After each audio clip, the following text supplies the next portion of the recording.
Oh, hey there. So I'm assuming that a percentage of you have never been rock climbing. And by that, I don't mean like where you go and there's a rock climbing wall and you climb up 25 feet and then belay down or slide down the self thing. But I mean like out in the wilderness, like rock climbing, like up a sheer face pretty much. And if you haven't, then I want to tell you really quickly some things that you need to do. First of all, you got to be brave, okay? But once you're past that, you're going to have a rope. But if you're at the bottom and there's not a rope already there, then how do you protect yourself from falling? Here's how you do it. You climb up to a safe distance, and then you find a place that's solid. And then you take a stake and you drive it into the rock in like a crack or something like that until it's solid. And then you run your rope through that, and then you continue to climb until you get to another safe place. And then you drive another stake and you run your rope through that. And you continue to do that until you get to the top. Now here's why. If you fall from way up high, you will fall to your death.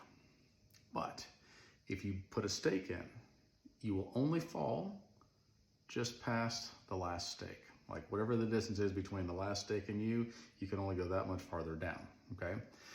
Why is this important in real life? Here's why. When God does something for you, when God does a miracle in your life, which happens constantly, remember that. Drive a stake deep, remember it, and tell the story. So that when hard times come, which they will, and when you slip, which you will, you don't fall past that last story. You go, God has helped me here, and I drove a stake, and God has helped me here, and I drove a stake, and here, and here, and here, and all the way up the cliff until you get to the top, okay? So that if you do fall, if you do slip, you don't fall all the way down to your death. You fall a little ways, and you go, oh, that was unpleasant, and you shake it off, and you keep climbing, okay? Because it matters. Because it matters what we do.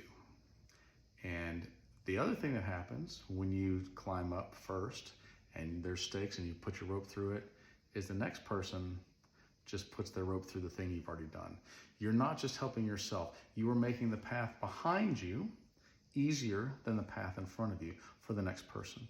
You're making the road behind you smoother than the bumpy road that you came upon, the more treacherous, dangerous road. Somebody else will benefit from the fact that you're doing that. We've heard the song, "This little light of mine, I'm going to let it shine. Hide it under a bushel. No, I'm going to let it shine." Why is that important? Jesus himself said it. A city on a hill cannot be hidden. You have been given this story. You have been given these miracles. You have been given these gifts, not to hoard them to yourself, not to hide them and keep them away and go, me and God have a thing. You have been given these gifts and these stories and these miracles in your life so that you can share them, so that you will be a city on a hill, so that you will be a light in the darkness, so that when you tell your story, you give other people the permission and the courage to go, I can make it a little bit longer. That's worth it. Love you guys.